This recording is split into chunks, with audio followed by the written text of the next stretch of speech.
Donc, il est vraiment très facile de se laisser prendre par tout le brouhaha associé à l'intelligence artificielle, voire de la rejeter complètement. On peut débattre même que l'arrivée de la calculatrice dans nos écoles a contribué à la diminution des compétences mathématiques fondamentales de nos élèves. Et maintenant, avec la présence de l'IA dans nos écoles et dans la société en général, on peut aussi se questionner. La capacité de nos jeunes à penser par eux-mêmes est-elle en danger? Et c'est comme ça que c'est parti. Alors, l'esprit critique peut être vu comme arme contre la désinformation avec l'arrivée de l'intelligence artificielle et sa place grandissante dans le monde de l'éducation. Nous devons nous appuyer sur nos principes fondamentaux d'enseignement et d'apprentissage. Il est d'autant plus urgent d'encourager la pensée critique chez nos élèves. L'IA ne révolutionnera pas l'éducation. Absolument pas. Et nos élèves, vraiment, eux, c'est eux qui apportent beaucoup à leur propre éducation. Et la nature de l'éducation en général est vraiment très réciproque, c'est-à-dire que c'est basé sur les relations humaines. Donc, le besoin de vraiment se pencher sur la pensée critique en ce moment est de plus en plus important. On va toucher à plusieurs points. On va définir la pensée critique aujourd'hui. On va définir l'agentivité. On va regarder à quelques stratégies et quelques activités que vous pouvez mettre en place dès demain. Alors, la pensée critique. Voici une petite réflexion pour vous, les participantes, aujourd'hui. Mais avant d'arriver à ces questions-là, voici la définition. La pensée critique est la capacité vraiment d'analyser de façon objective des informations et porter un jugement, voire une résolution de problèmes. Elle est vraiment ciblée, logique, équilibrée. Ça prend en compte plusieurs perspectives. Alors, pensez maintenant vous-même à une expérience récente où vous avez dû utiliser votre pensée critique. En puisant dans votre propre expérience, vous pouvez penser à pourquoi il était important de développer cette compétence. Euh, Puis, honnêtement, moi, je peux penser à des situations quotidiennes qui m'arrivent. Lorsque je reçois un texto venant de quelqu'un que je ne connais pas, est-ce que je vais tout de suite accepter? Est-ce que je vais procéder à répondre? euh, ou lire ou cliquer sur des liens sans vraiment réfléchir. C'est un petit exemple, mais ça nous arrive tout le temps. Donc, il faut vraiment développer cette compétence. Et développer la pensée critique peut nécessiter un changement pédagogique dans nos programmes. Donc, comment pourriez-vous appuyer ce changement dans votre programme d'études, votre salle de classe et votre école? Qu'est-ce qui serait différent? Peut-être que déjà vous faites plein d'activités en lien avec la pensée critique, mais peut-être que ça vous fait réfléchir en ce moment. J'espère en tout cas que c'est le cas et que vous pouvez répondre de façon positive. Comment pourrions-nous adapter notre pratique pour guider les élèves à développer cette compétence à divers niveaux de complexité et avec la présence de l'IA dans nos classes?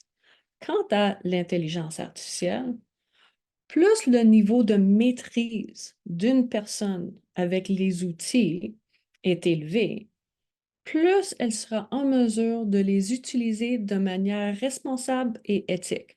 Je dis ça en même temps, je le dis parce que les gens qui l'utilisent, qui comprennent vraiment les outils qui existent, comprennent les enjeux également.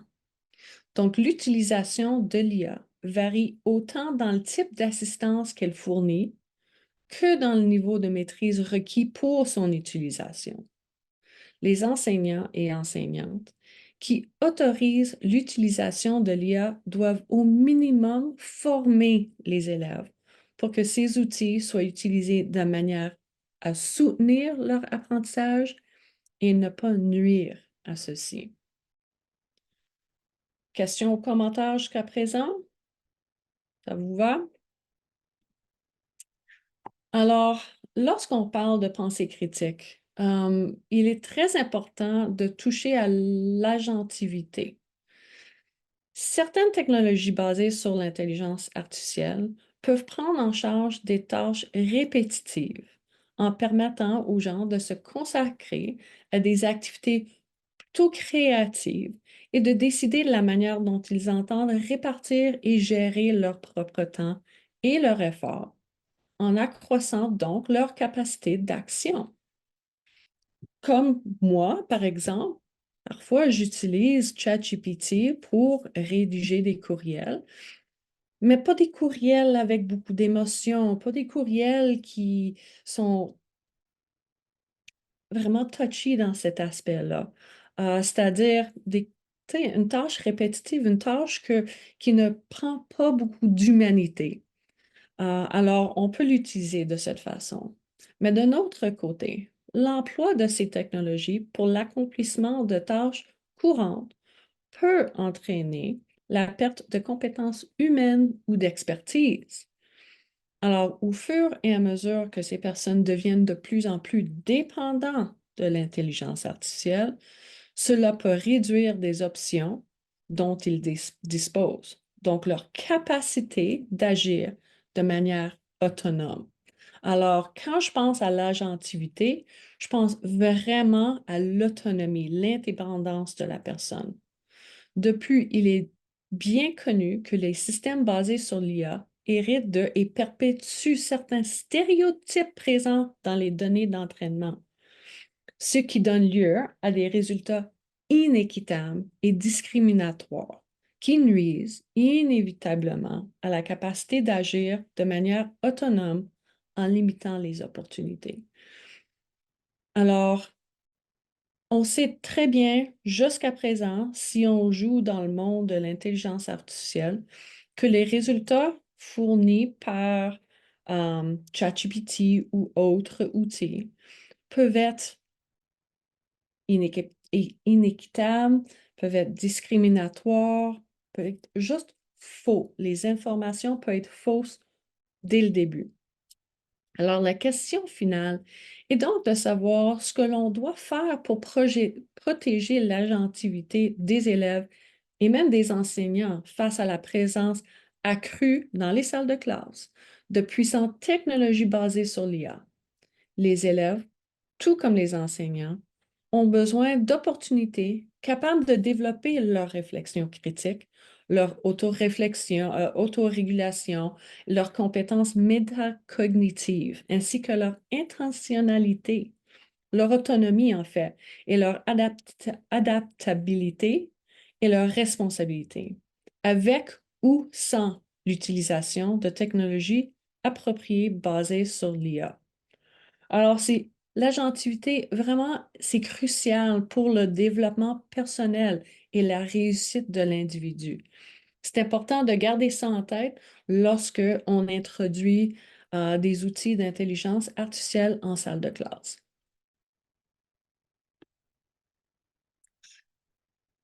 Pour arriver vraiment à tout ce qui est pratique, je vais vous proposer quelques stratégies, quelques activités même.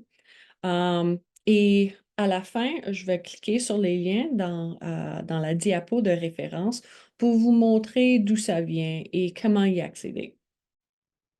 Alors, voici quelques stratégies parmi tant d'autres, puis on peut même avoir un certain partage à la fin de la présentation, qui vont travailler l'esprit critique dans la salle de classe. Alors, la méthode des 6 chapeaux, introduite dans son livre Six Thinking Hats. C'était en 1985. C'est vraiment un exemple de la volonté de Bono de structurer la pensée créative. Et cette méthode encourage les gens à examiner un problème sous différents angles. Plutôt que de se limiter à une approche, on utilise 6 chapeaux de couleurs différentes et chaque couleur ou chaque chapeau représente un mode de pensée différent. Bono a fourni un cadre pour aider les personnes, les individus ou même des groupes à penser de manière plus complète et un peu plus équilibrée. L'objectif de cette méthode était de rendre les réunions en général au travail plus productives, les processus de décision plus efficaces dans le fond, et d'améliorer la résolution de problèmes en encourageant une exploration diversifiée de sujets.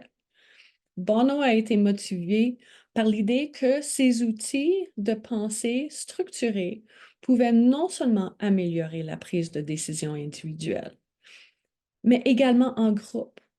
Ça peut aussi conduire à une pensée plus innovante et créative dans divers domaines. Peut-être utilisée comme stratégie ou comme activité en soi. Donc, comme j'ai dit, je vais vous montrer à la fin la méthode des 6 chapeaux. Et c'est une bonne stratégie pour n'importe quelle activité. Vous pouvez regarder aux 6 chapeaux, donc 6 perspectives différentes. Ensuite, les organisateurs graphiques, ça nous permet de mettre nos pensées sur papier. Aussitôt que on transfère ces pensées sur papier, on est capable de les analyser. Alors, les organisateurs graphiques dans n'importe quel domaine, dans les cours d'anglais et de français, études sociales, même mathématiques, sont vraiment bien faites pour élaborer cette stratégie. Quand ça vient au questionnement socratique, là, on se penche sur 3 stratégies. On commence avec les questions habituelles, le qui, le quand, le pourquoi, etc. Ensuite, on passe aux étapes d'écoute. On peut dire avec empathie, mais c'est vraiment sans jugement. Écouter pour comprendre et apprendre. Donc, poser des questions pour comprendre, des questions de clarification. On peut répéter, c'est-à-dire résumer ce qu'on a compris pour s'assurer la bonne compréhension. Et pour terminer, la troisième étape dans ceci, c'est vraiment de faire un jeu de rôle. C'est-à-dire, je peux demander à quelqu'un leur opinion sur un sujet, mais de me parler comme ami précieux. Donc, vraiment me faire comprendre leur point de vue, mais de me traiter comme un ami, c'est-à-dire, traite-moi comme quelqu'un qui ne comprend vraiment pas, mais euh, pour lequel tu veux influencer de la bonne manière. Donc, ça, c'est le questionnement socratique. Il y a aussi les défis d'analyse critique qui se retrouvent dans le document par The Thinking Consortium. Est-ce que vous savez que ça existe, The Thinking Consortium? Super intéressant. Donc, vous pouvez trouver plusieurs activités et stratégies sur ce site. Et les défis d'analyse critique font en sorte que vous pouvez intégrer ça dans n'importe quelle matière enseignée ou même utiliser comme activité en tant que telle. Ça permet de perfectionner notre questionnement euh, envers les élèves. Et ensuite, aborder les limites de l'IA avec nos élèves va vraiment permettre d'utiliser de bons critères afin d'évaluer l'information et les résultats de recherche ou même de rédaction. Donc, ça va dépendre entièrement si vous utilisez l'intelligence artificielle dans vos salles de classe pour euh, les résultats de recherche ou pour rédiger des textes, pour n'importe quoi. Quand on fait une étude de l'intelligence artificielle, ses limites, ses capacités, là, on va pouvoir mieux comprendre ce que ça nous donne et ce qu'on peut faire avec. Qu'est-ce qui est le plus efficace pédagogiquement? Voici la question. Est-ce que c'est de demander aux élèves d'inscrire des informations tirées d'un manuel scolaire sur les différentes caractéristiques dont des régions principales du Canada? Ou est-ce que c'est de leur demander de convaincre leur classe que la région qu'ils sont en train d'étudier est le meilleur endroit où déménager une famille entière? On veut apprendre sur une certaine région. Alors, il y a plein de connaissances. On peut, comme j'ai dit, faire le tour de ces connaissances, ces informations-là, tout simplement. Mais on voit très bien que les élèves, premièrement, sont un peu plus engagés quand il y a le questionnement qui arrive avec et de créer des projets, des opportunités, de vraiment réfléchir sur les bons points, les moins bons points là, on parle d'une région du Canada. Le point de départ pour favoriser la pensée critique, loin d'être facile, réside dans les questions posées et les tâches demandées aux élèves. Lorsqu'ils doivent poser un jugement basé sur des critères spécifiques, les élèves ne font que trouver des faits ou définir leurs préférences personnelles. Puis c'est pas ça qu'on veut quand on parle de pensée critique. Ils ne rapportent pas uniquement ce qu'ils savent ou aiment, ils jugent ou évaluent les options possibles avant de poser un jugement et déterminer le choix le plus approprié ou le plus raisonnable, le plus sage, le plus facile à justifier, vraiment en fonction de ces critères pertinents. Donc, il est essentiel d'enseigner les outils pour être en mesure d'utiliser notre pensée critique. Et les outils sont les connaissances, les critères, le vocabulaire, les stratégies et les habitudes. Voici quelques activités. Je suis très fan d'Abilomédia. Je trouve que je trouve souvent de belles activités pour la salle de classe, niveau primaire comme niveau secondaire. Euh, il y a plein de leçons de citoyenneté numérique qui fait vraiment exercer la pensée critique, l'esprit critique. Mais cette activité en particulier, au début, faut que ça cesse. Comment savoir ce qui est vrai sur Internet? C'est une belle activité. Il y a un guide d'apprentissage pour les enseignants. C'est très clé en main. Ça vient avec des vidéos. Comme j'ai dit, je vais vous montrer ça à la fin en cliquant sur le lien. Mais ces activités sont nombreuses sur le site. On peut aussi créer un débat de classe. On choisit un sujet chaud, peut-être même le sujet de l'intelligence artificielle, les pour et les contre. Ça force chaque élève de prendre, de juger, de prendre, d'avoir une opinion là-dessus basée sur des faits, différentes perspectives, des arguments qui existent déjà. Alors, surtout si un élève ne croit pas ou est à l'encontre d'une position en particulier, mais ça leur permet de voir l'autre perspective. Jouer le rôle de diable, ça c'est vraiment génial. C'est une stratégie, puis dans ce cas-là, lorsqu'on parle de débat, c'est une activité. Il y a des activités de comparer, contraster, cause et effet. Et là, on peut le voir dans les cours de langue, dans les cours d'études sociales, les cours de mathématiques, les cours de sciences. Lorsqu'on touche à toute matière, il y a cette capacité de faire travailler la pensée critique. On peut également évaluer l'impact.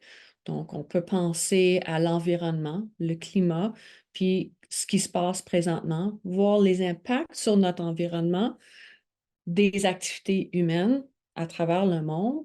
Puis on peut débattre de tout ça, on peut évaluer toutes les informations. Évaluer l'information, là, j'utiliserais même l'intelligence artificielle.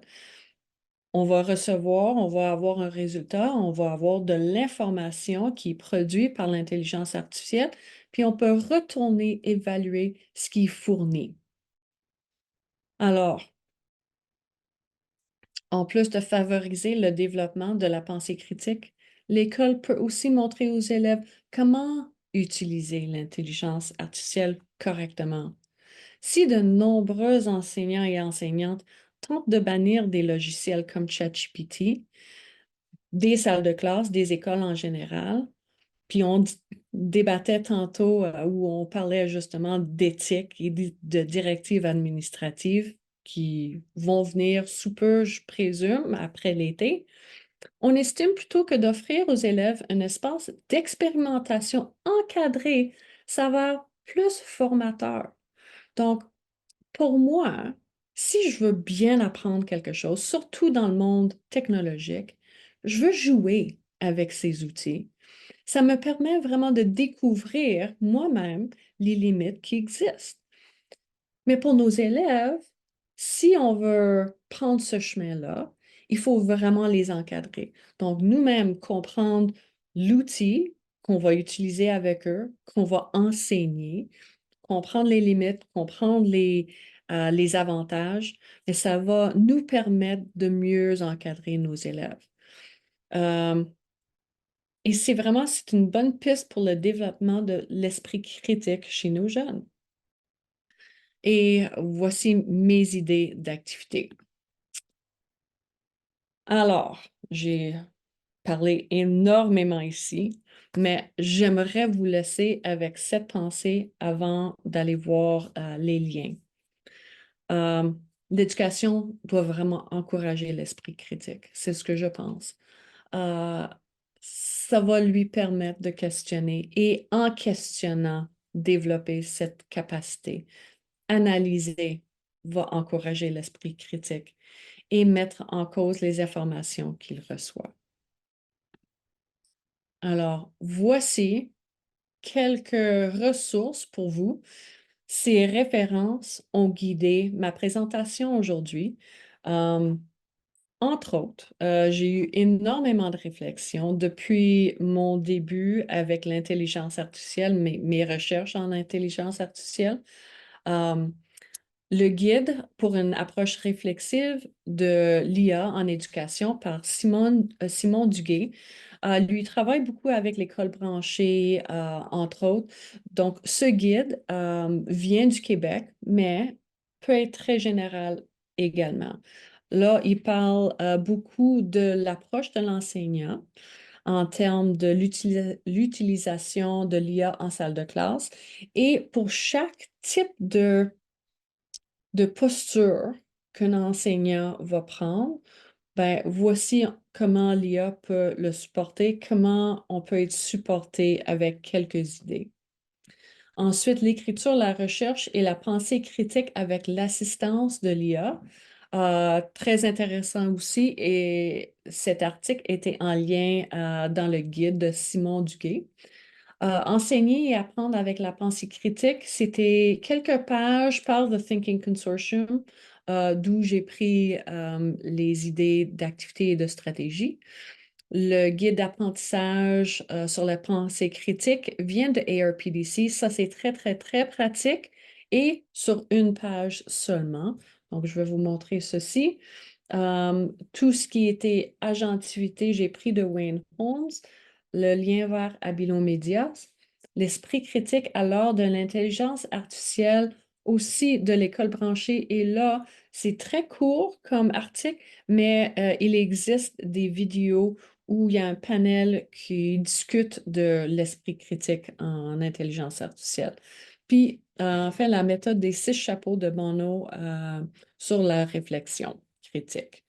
Alors, je vais arrêter le partage pour vous montrer les les différents liens. Euh, Allons-y avec la méthode des 6 chapeaux. Oups. Voilà. Bon, de trouver le lien, ça va juste me prendre un petit moment. Et voilà, les 6 chapeaux. Oh, désolé. Je vais juste revenir à ma présentation. Voilà. Oh, OK. Oups. Voilà. Alors, vous voyez ici la méthode des 6 chapeaux de Bono, de la réflexion. Donc, les 6 couleurs ou les 6 chapeaux représentent une perspective différente. Donc, on peut être neutre, on prend juste les faits ici. On prend aussi la perspective des émotions. Qu'est-ce que ça nous fait sentir, cette idée, cette question, cet article, cette idée, ces informations. On peut aussi prendre le côté de pessimisme. Qu'est-ce qui ne fonctionne pas? Qu'est-ce qui est négatif dans tout ceci? De l'optimisme. Qu'est-ce qui fonctionne super bien avec cette information? Qu'est-ce que j'aime beaucoup? Qu'est-ce qui fonctionne? La créativité. Dans ces informations-là, qu'est-ce qui nous rend plutôt innovants?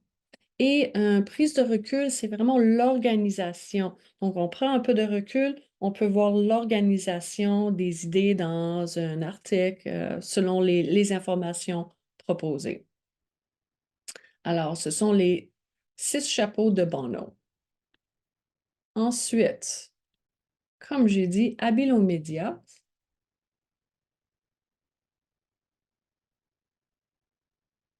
Il faut que ça cesse. Voici l'activité que je viens de vous proposer. Excuse-moi, ça va juste prendre un petit moment. Les questionnaires sont là. Euh, il y a des activités à imprimer. Il y a 5 hippopotames dans cette chambre. Peux-tu les repérer et nommer 5 façons de vérifier ce que tu vois en ligne? Donc, des activités comme ça qui sont faites pour plusieurs niveaux et plusieurs niveaux de complexité, de capacité dans vos classes. Comprendre l'IA et aider les jeunes à en tirer le meilleur parti. Donc, vous pouvez trouver plein d'informations sur ce site. Ça, c'est l'article, comme j'ai mentionné. Ce guide d'une page seulement vous nomme quelques questions de réflexion et de discussion que vous pouvez apporter à vos collègues, que vous pouvez utiliser pour réfléchir vous-même. Mais les activités, des exemples de stratégies pour enseignants et exemples d'activités d'apprentissage pour les élèves. Les exemples d'activités ici sont plutôt générales. Ça parle de type d'activité plus que d'autres choses, comparer, contraster, causer, effet, déduire, organiser, ainsi de suite. Et plus haut, c'est un peu plus spécifique en termes de stratégie. Modéliser et utiliser des habiletés, des attitudes et du vocabulaire de résolution de problèmes en classe. Ça permet aux élèves de voir l'exemple de la pensée critique en action.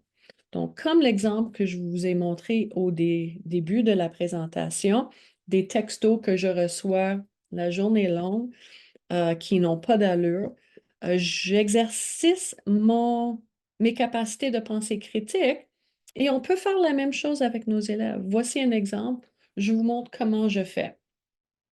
Poser des questions. Donc, tout ce qui est questionnement, c'est important de vraiment réfléchir aux questions qu'on pose aux élèves et développer les critères avec les élèves. Qu'est-ce que vous allez utiliser comme critères de recherche et comment est-ce que vous allez vous poser des questions vous-même lorsque vous recevez des résultats avec l'IA ou une recherche avec un moteur de recherche? Euh, les 6 chapeaux de Bono, je les ai trouvés ici, et les organisateurs graphiques. Mais pour aller un peu plus loin, enseigner et apprendre avec la pensée critique, ça, c'est un article de 8 pages, mais c'est très bien vulgarisé. Qu'est-ce que ça veut dire la pensée critique? Qu'est-ce que ça veut dire dans le monde de l'éducation? Comment utiliser des outils? Quels outils utiliser? Mais un peu plus loin, je vais vous montrer des questions possibles. Donc, par exemple, les aliments. Parmi les 4 groupes alimentaires, quel est le groupe auquel appartient la crème glacée? Question facile. On repère l'information dans le document de groupe alimentaire. On trouve la réponse. On peut aussi poser la question, quel parfum de crème glacée préférez-vous? Ça, c'est opinion. Il y a des émotions y associées. Alors, deux bonnes questions, mais ça ne suscite aucunement la pensée critique. Lorsqu'on vient à la dernière question, la crème glacée devrait-elle faire partie du régime alimentaire d'une famille? Ah, là, il faut faire quelques recherches, il faut s'informer, il faut penser à qu'est-ce que c'est un bon régime alimentaire d'une famille. Est-ce que la crème glacée peut faire partie de ceci? Donc, ça vous donne des idées, des pistes. Et un peu plus bas, il y a des défis d'analyse critique efficaces. Donc, qu'est-ce que ça fait? Comment ça se fait? Et vous pouvez vous-même créer des défis d'analyse critique selon vos sujets à l'école. Et à part de ça, comme j'ai dit, le guide pour une approche réflexive, j'ai trouvé ça très intéressant parce que ça parle des postures de chaque enseignant. Donc, c'est très personnel. On peut se retrouver dans ce guide. Et comme Simon dit, ça change en tout temps. Um, et on peut voir que pour le personnel enseignant, peut-être que l'enseignant ne permet pas aux élèves d'utiliser de l'IA. C'est correct. C'est une option. Alors, qu'est-ce qu'on peut faire pour soutenir cette posture? L'éducation aux enjeux, le soutien à l'apprentissage, le soutien à la recherche et le soutien à la réalisation. Et ça, c'est pour les élèves, donc ce qu'on fait en salle de classe. Et comment est-ce que l'enseignant utilise l'IA? Alors, tous ces postures sont détaillées plus bas et les soutiens y associés avec des liens vers d'autres articles ou d'autres références et ressources. Et sur ce, je vais arrêter le partage et je vous laisse la parole si vous avez des questions ou des commentaires.